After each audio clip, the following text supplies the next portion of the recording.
rapaziada, esse trabalho, como é que faz? Seguinte, nós vamos ver aqui criaturas estranhas que você não vai acreditar do nosso querido canal Fala Sério. Bom, pessoal, antes de começarmos, deixa eu avisar uma coisa. Se eu tossir durante o vídeo, é porque eu estou doente. Pelo amor de Deus, eu estou gravando aqui doente, cansado, todo gripado, mas mesmo assim eu gravo para trazer vídeo para vocês. Então, por favor, deixa o like, se inscreva no canal e play! Ao longo dos 3,7 bilhões de anos em que a nossa grande casa azul tem sido o lar da vida, ela viu algumas completas aberrações. Então, de criaturas estranhas que você vai ficar triste por estarem extintas, a monstros horripilantes que você vai ficar... Eu acho que eu não vou ficar muito triste não. Não sei porquê, mas dinossauros e humanos não devem existir no mesmo ambiente. E olha que Jurassic Park já falou muito isso. Feliz por não existirem mais, aqui estão algumas das criaturas mais bizarras que já existiram.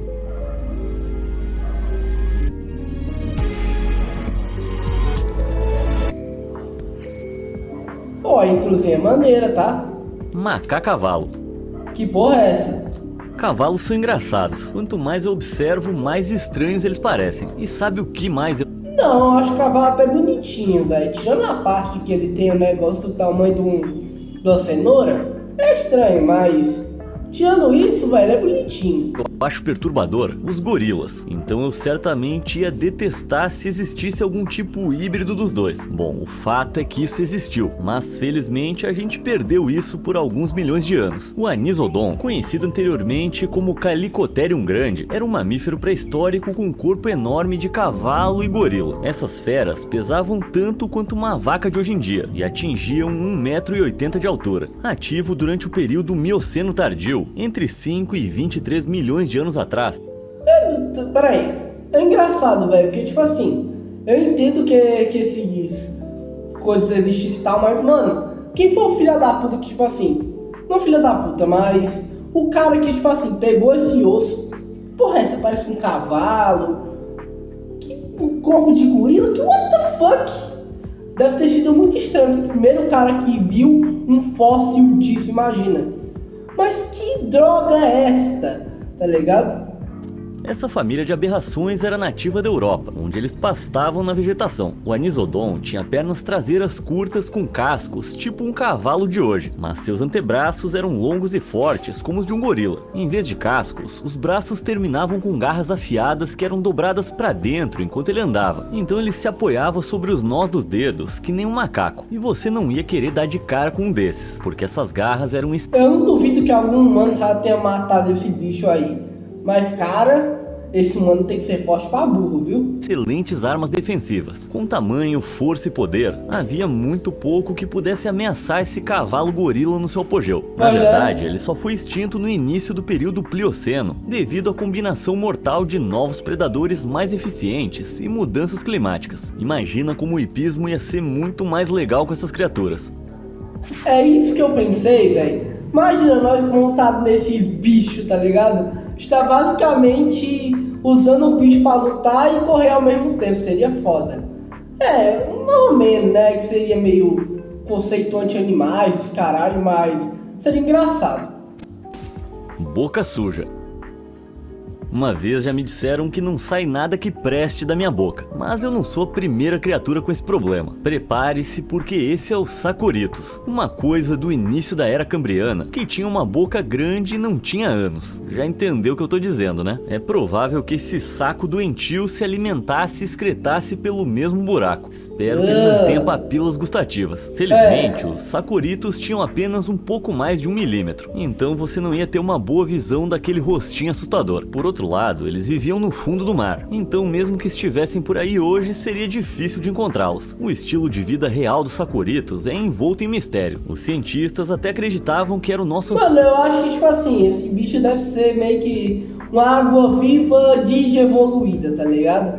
Uma água viva de hoje em dia, só que como se fosse um Agumon, tá ligado? E a água viva virou o Greymon, tá ligado? É isso que eu acho. ancestral mais antigo em um momento. Tá bom, eu sei, não se preocupa. Você não é realmente parente desse sujeito bizarro. É mais provável que ele tenha sido um ancestral antigo de caranguejos e aranhas do que de humanos, mesmo que aquele seu primo seja meio parecido com ele. Parece que essa fera inquietante era um predador, usando seus espinhos para ajudar a capturar presas. E quanto ao que ele comia, a gente não faz ideia. Considerando que ele viveu há cerca de 500 milhões de anos, fica incrivelmente... Mano, que engraçado, né? Os cientistas conseguem fazer muita coisa só com pouca informação, cara. É incrível como a ciência tá evoluindo muito hoje em dia. Difícil dizer. E por um lado, eu acho que é melhor assim. Quanto menos eu souber desse bicho maluco, melhor. Criatura enigmática. Nos mares antigos da Era Cambriana Média, nadava uma criatura tão peculiar que desafiou a classificação por anos. 5 olhos em forma de cogumelo, uma boca virada para trás e um tronco segmentado com uma garra na ponta. Eu tô falando da Opabínia, um erro da natureza de pouco mais de 7 centímetros de comprimento. Há a teoria de que essa criatura marinha de corpo mole era um alimentador de fundo, então ela pode ter nadado pelo fundo do oceano, usando aquele tronco com garras para pegar pequenas presas como vermes, e então levá-las à boca. Enquanto cientistas ainda debatem a classificação da Opabínia, o pensamento atual é que ela foi um ancestral muito antigo dos artrópodes, o grupo ao qual os Mano, engraçado, né? Os bichos muito antigamente eram basicamente criaturas horrendas e até, como é que se diz? Como é que se diz?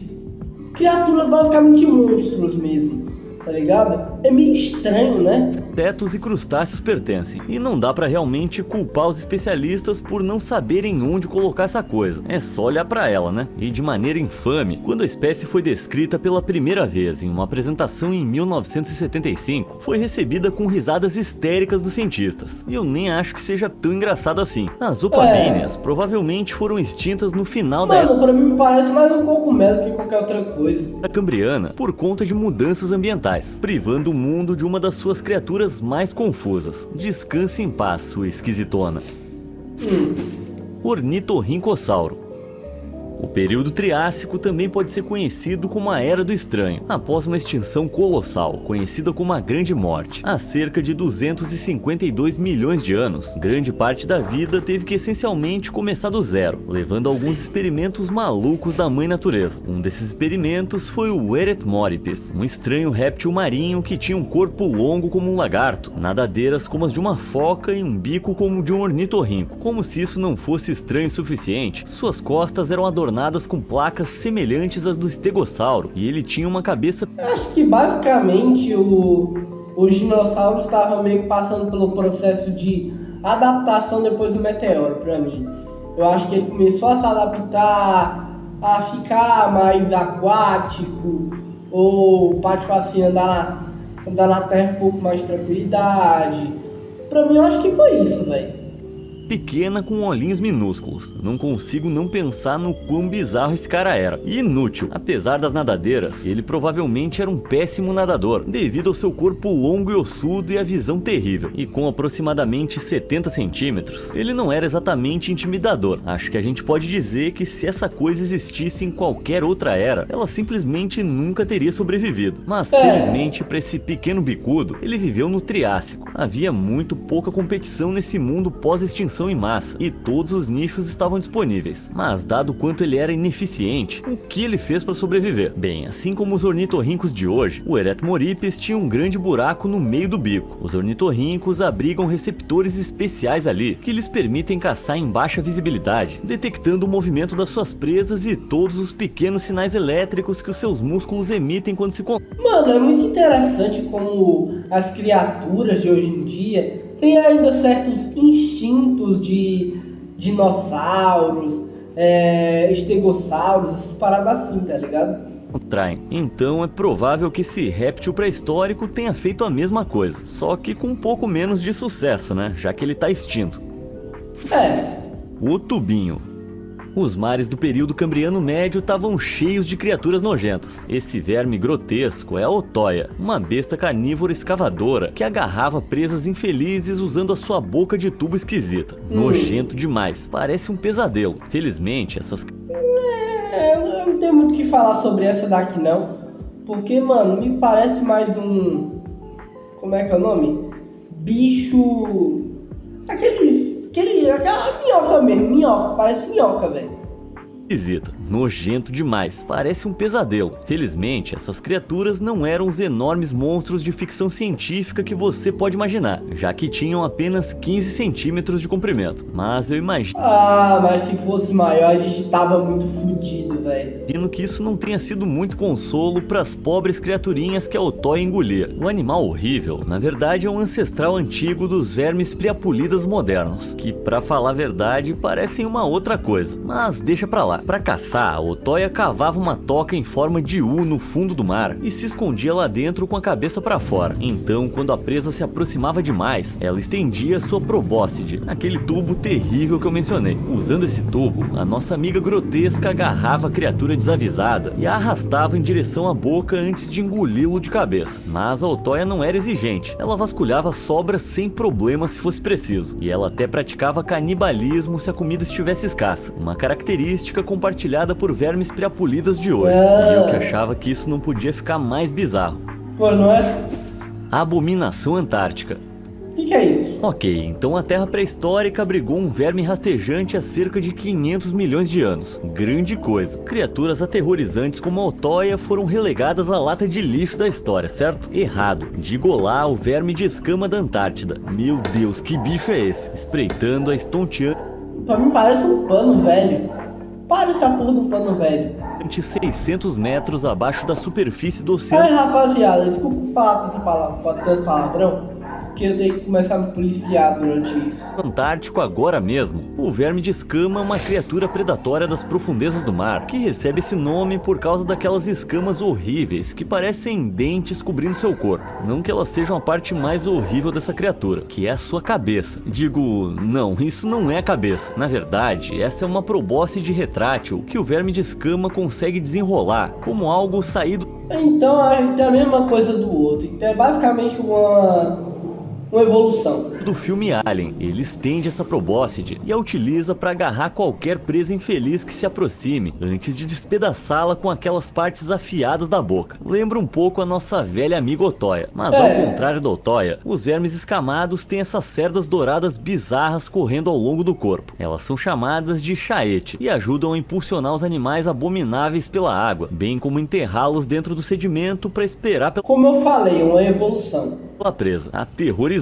E o que é pior é que com 20 centímetros de comprimento, eles são quase do mesmo tamanho de um rato. Na verdade, sabemos muito pouco sobre esses demônios marinhos. Seu habitat extremo complica a vida dos pesquisadores. Por mim, a gente pode deixar esses bichos lá mesmo. Cabeçudo. Ok, parece um pterodáctilo, só que com cabeção cearense pra mim. Pterossauros são bestas pré-históricas icônicas. Esses répteis super impressionantes desenvolveram o poder de voar e foram predominantes durante o reinado dos dinossauros, mas alguns deles eram um pouco menos impressionantes e um pouco mais improváveis. Esse é o Dimorphodon. Apesar de ter esse nome de Transformer, essa criatura de aparência incomum era um pterossauro do início do período Jurássico, cerca de 200 a 145 milhões de anos atrás. Ao contrário de outros pterossauros, os Dimorphodons tinham cabeças enormes, que ocupavam quase um terço do seu comprimento de 1 metro. Por causa disso, os cientistas acham que eles podem não ter sido voadores muito habilidosos. Suas cabeças grandes, além de uma Basicamente o cabeção atrapalhava. É isso que ele tá dizendo. envergadura relativamente curta, significavam que em vez de voar por longas distâncias, eles provavelmente dependiam de curtos períodos no ar, parando de árvore em árvore. Claro, eles provavelmente eram ótimos escaladores e conseguiam andar no chão de maneira competente, mas isso não é tão impressionante quando se compara a voar. Nativo do que hoje é a América do Norte e a Europa, o Dimorphodon teria abocanhado pequenos vertebrados, insetos e qualquer carniça que encontrasse. Usando seus olhos enormes, ele seria capaz de espiar presas em potencial do alto das copas das árvores. E quando via algo, ele voava para baixo e agarrava, usando a sua mandíbula especializada. Dimorphodon significa dentes de duas formas. No topo da sua boca havia dentes longos com bordas serrilhadas, provavelmente projetados para capturar presas. E no fundo havia dentes mais curtos, para moer até virar gosma. Impressionante para uma criatura tão Mano, tipo assim, eu odeio galinha. E é muito igual a galinha essa porra. Mano, juro. Eu acho que é por isso que eu nunca vou virar vegano. Porque eu odeio galinhas. Eu odeio galinhas. Eu não sei como é que eu adquiri trauma de galinha, mas, velho, eu odeio galinha e esses bichos parecem galinhas. Então, pra mim, comida, comida. Me lembra comida. Tudo. Beleza questionável. A natureza experimentou muito antes de acertar com o elefante. Seus muitos equivalentes pré-históricos eram meio bizarros, para dizer o mínimo. Presas viradas para trás, presas quádruplas, era um design claramente em andamento. Mas o mais estranho de Eu acho que Deus fez aquele negócio tipo crafting, Minecraft, tá ligado? Ele pegou o negócio, não tá dando tão certo, vamos modificar. Vamos modificar, até que chegou nos elefantes, né? todos foi provavelmente o Platybelodon, um elefante com uma boca gigante. Esse mamífero com cara de pá viveu durante o período do Mioceno Médio na África, Ásia, América do Norte e Cáucaso, e era um pouco menor do que os elefantes modernos. Os Platybelodons atingiam mais ou menos 3 metros de altura e pesavam até 3 toneladas, enquanto os elefantes africanos podem atingir 7 metros de altura e pesar 7 toneladas. Mas beleza, eu já sei o que você quer saber. Qual é o problema com essa cara estranha?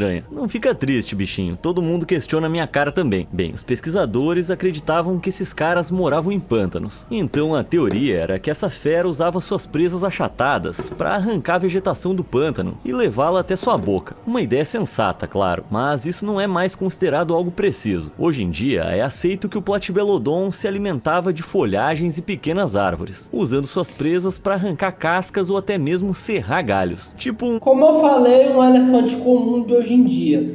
Velho, eu acho que Deus fez algumas modificações para literalmente funcionar melhor. Tipo uma otimização, tá ligado? lenhador da pré-história, só que menos robusto e menos bonito. Megafauna marinha. A Era Triássica viu o nascimento dos ictiossauros, répteis pré-históricos esquisitos que pareciam peixes lagartos gigantes. Essas ameaças marinhas tinham os maiores olhos já registrados no reino animal, com 25 centímetros de largura, quase o dobro dos olhos da baleia azul. Isso significava que eles eram excelentes em procurar presas como lulas. Havia mais de 100 espécies de ictiossauros, mas os mais loucos eram aqueles pertencentes ao gênero Shastasaurus, porque eles eram absolutamente enormes. Quão enormes? Bom, não sabemos o tamanho exato do nosso amigo réptil, há apenas restos fósseis limitados, mas estimativas de escala nos mostram que ele poderia ter alcançado mais de 20 metros de comprimento. Tudo bem, isso não chega aos 30 metros de comprimento da baleia azul, mas ainda é bem assustador. Pelo menos o velho Shastasaurus ia se sair melhor que a baleia azul no oftalmologista. Não parece algo muito impressionante. Mãos terríveis. Em 19... Mano, é engraçado, né? Literalmente o T-Rex é tipo assim, ele só ganha na boca, tá ligado?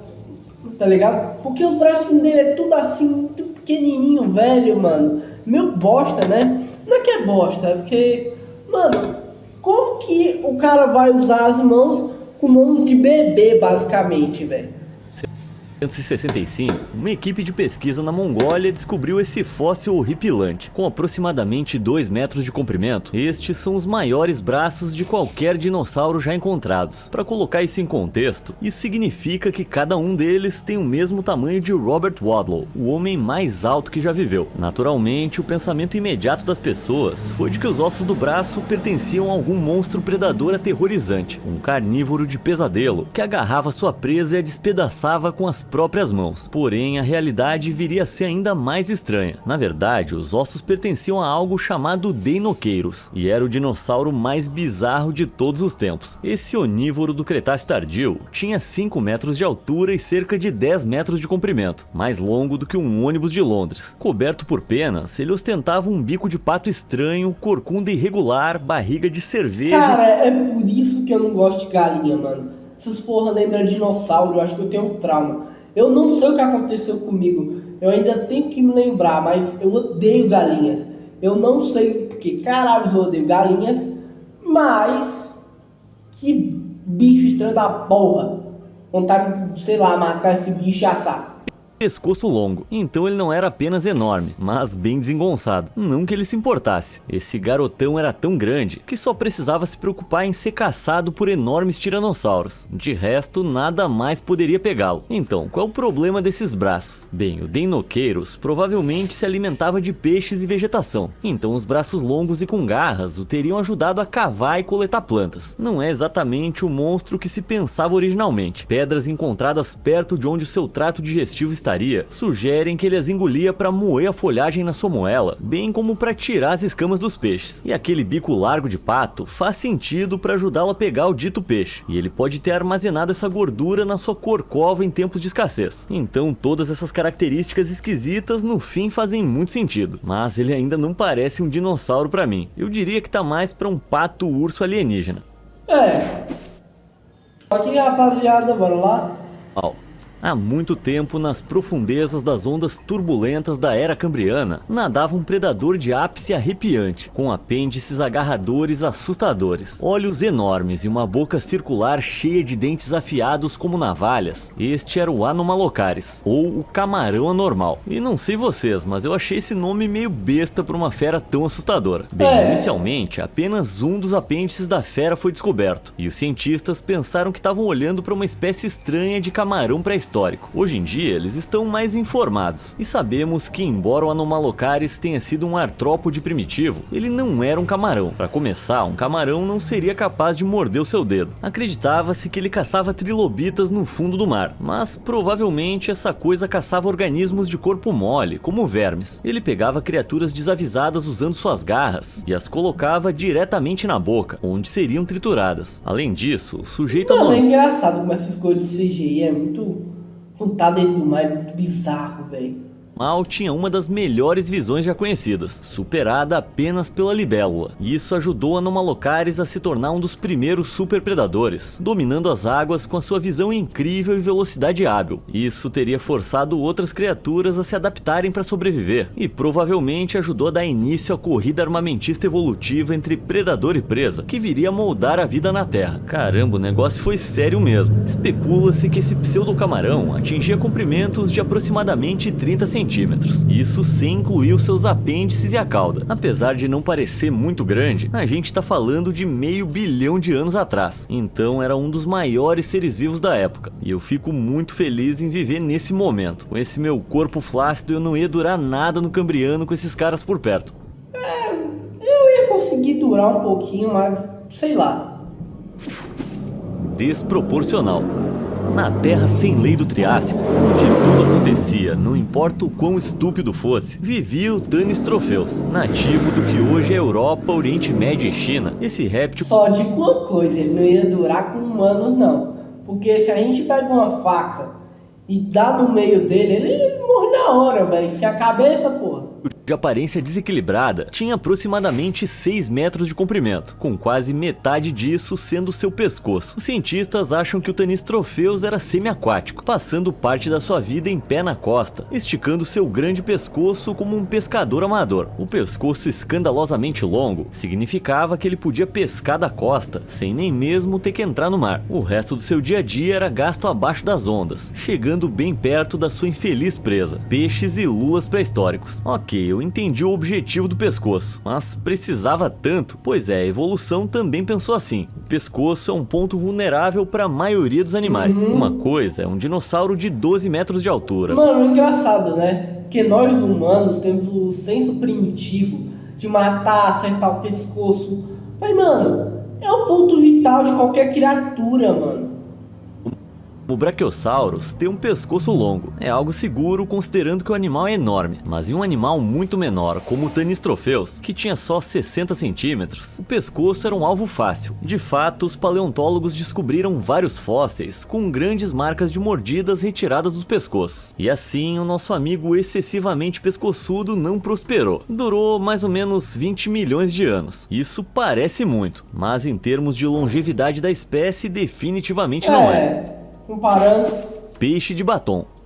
Porra, E essa. agora a gente vai pular novamente para os dias modernos, o que não significa que vai ficar menos estranho. Nas águas que cercam as Ilhas Galápagos, vive o que eu só posso descrever como um peixe-sapo goblin com preenchimento labial. Acho que eu tô exagerando? Olha isso, esse é o peixe-morcego de lábios vermelhos, e ele tem uma aparência super desconfortável. Essa criatura de 25 centímetros prefere ficar no fundo do oceano, onde pode andar usando nadadeiras semelhantes a pernas. Sim, esse peixe prefere andar. Se ele decidir nadar, essas nadadeiras se abrem para os lados que nem asas, e ele se move lentamente para frente com um movimento estranho de balanço. Quem é que já tinha ouvido falar de um peixe que é péssimo em nadar? E esse narigão? Bom, na verdade, isso não é um nariz. Em vez de conseguir perseguir a sua presa, ele emite uma espécie de isca química dessa protuberância, que atrai camarões, moluscos e peixes menores para ele devorar. Tá, e esses grandes lábios vermelhos que deram nome a ele? Para que servem? Na verdade,